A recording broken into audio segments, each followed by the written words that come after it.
So I have a confession to make to you, my audience. There are still shows that are world-renowned horror TV shows, spooky TV shows, or other shows in general I haven't seen an episode of. Now, I've made a vow on this channel is I never want to act like I'm some professor of anything. I never want to act like I'm here to educate you, the audience. I want to share my experience. I want to talk about things with you. I look at the comment section as a place to converse, not for me to argue or fight, or even disagree with you guys past a certain extent. That's a place for you guys to voice your opinions. So I did a live stream the other night, and I talked about two shows that I haven't seen that I'm really keen to seeing. Now, unfortunately, a lot of my audience made it aware to me that one of these shows is completely out of print in America. Guess what? Disney owns one of these shows. But don't worry, I have a stack of DVDs right here that you're going to be happy to see. But let me give you this little story in case you missed this. There's this Instagram page I saw a while back. It was about cursed television moments. These were moments from TV that were creepy. Now, the first one that showed up was from something called Buffy the Vampire Slayer. Now, I know a lot of you watching this, maybe some of you are like, amazing show, I love Buffy. Maybe you're like me. I've never seen it. Now, that's not entirely true. When I was a little kid, I remember watching television and flipping through channels where that little bullfrog would be on the corner of the television with that big WB logo. I used to watch WB every now and again, but I always felt like WB was kind of like a young adult type of channel. Obviously, I was watching Nickelodeon and Cartoon Network at that point, but I do remember passing up Buffy the Vampire Slayer all the time. When I think of Sarah Michelle Gellar, I think of my childhood, and she's still beautiful, so I hear she's rebooting the show, so maybe I'll catch some of the show before this happens, at least hopefully so. Stay tuned to find out more.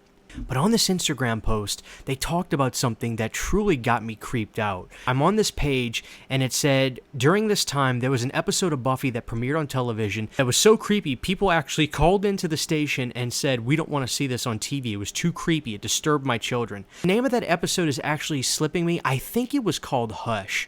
But what they showed in this episode were these really creepy looking demon things. They're floating down this hall in a classroom, and I was like, holy crap, that's scarier than most stuff I'm seeing on TV today. The design of these things were freaky.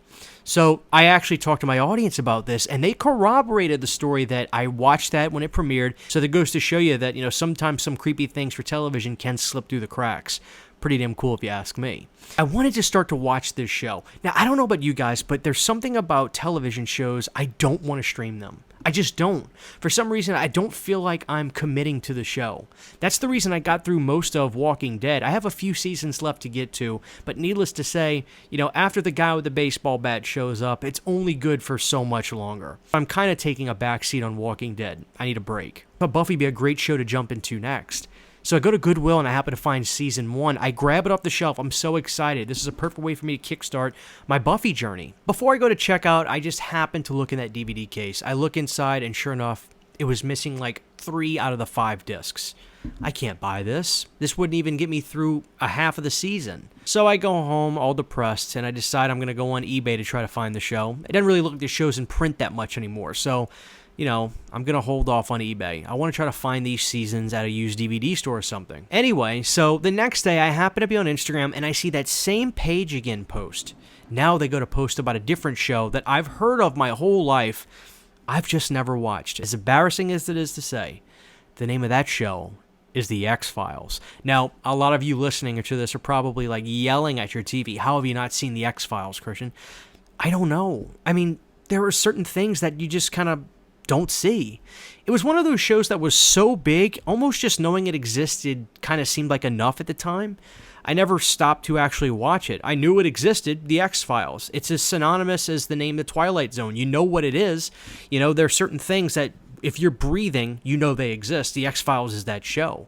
But I never watched any of it. Well, I happened to see this post about a certain episode of The X-Files. I believe the name of this episode was called The Host. Now, on this, it said the same thing, that this episode of The X-Files was also extremely disturbing, and I decided I needed to start watching The X-Files as well. Well, when we looked it up on Amazon that night, sure enough, the only way you can buy the show readily available is in the UK, overseas, Region B. The X-Files is owned by 20th Century Fox, which we now know is owned by, you guessed it, Disney. The only place you can get it is overseas.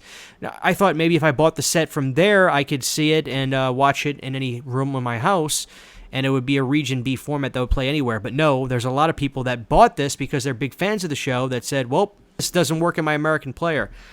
It is important to note that I can find most of these seasons on Amazon individually, but most of them they're showing 1 or 2 in stock, and the price is around this, mid-30s to sometimes 40s. So it would cost me hundreds of dollars to try to get most of these seasons on DVD that way. Hundreds, which is insane. I couldn't do it. So I just happened to stop at my game exchange today, and I was going to go look for some of these shows. Sure enough, I go to the clerk, and he goes, what are you looking for, man? I said, well, I'm looking for Buffy, the Vampire Slayer.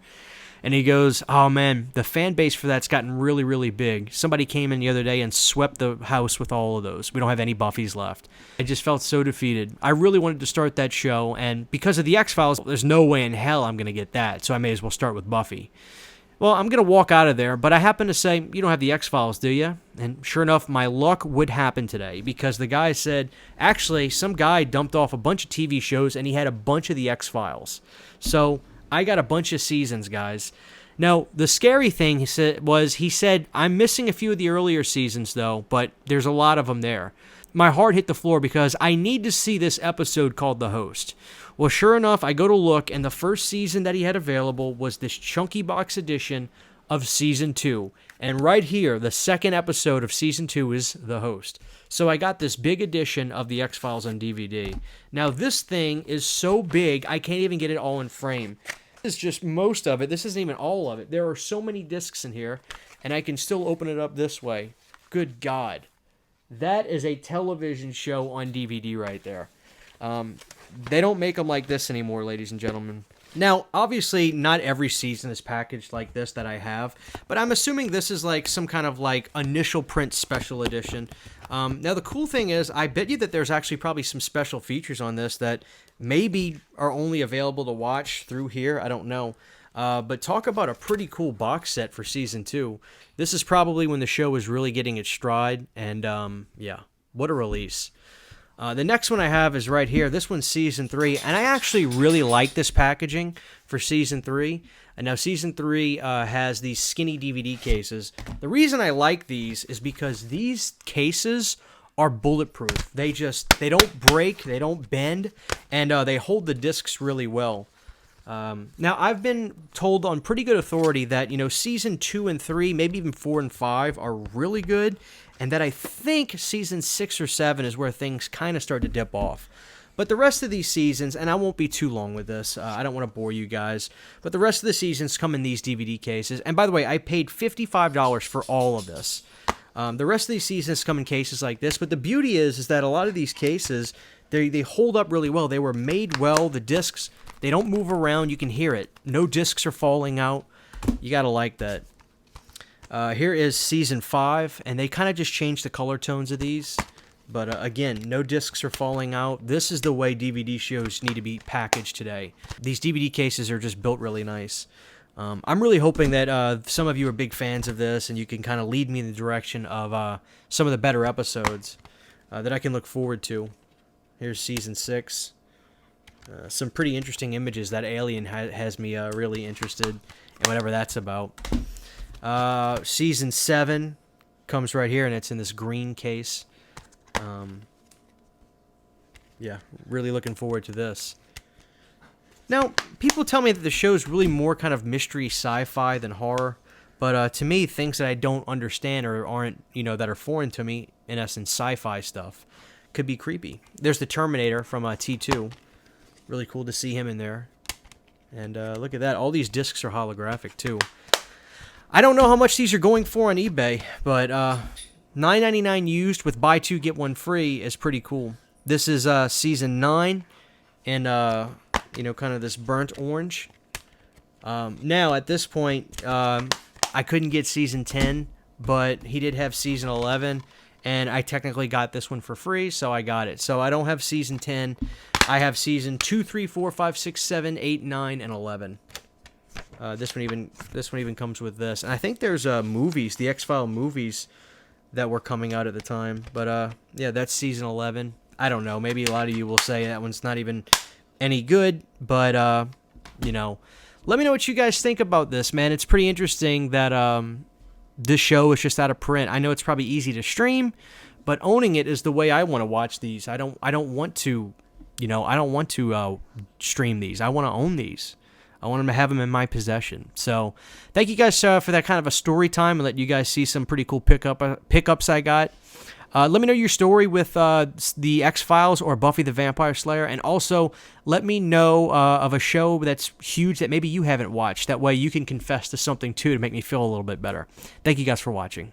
Huge giant thank you to all of my Patreon supporters. Without you guys, this would not be possible. To get behind the scenes photos, videos, music, private live streams, and much more, you can subscribe to my Patreon for as little as $1 a month. Thank you to my patrons.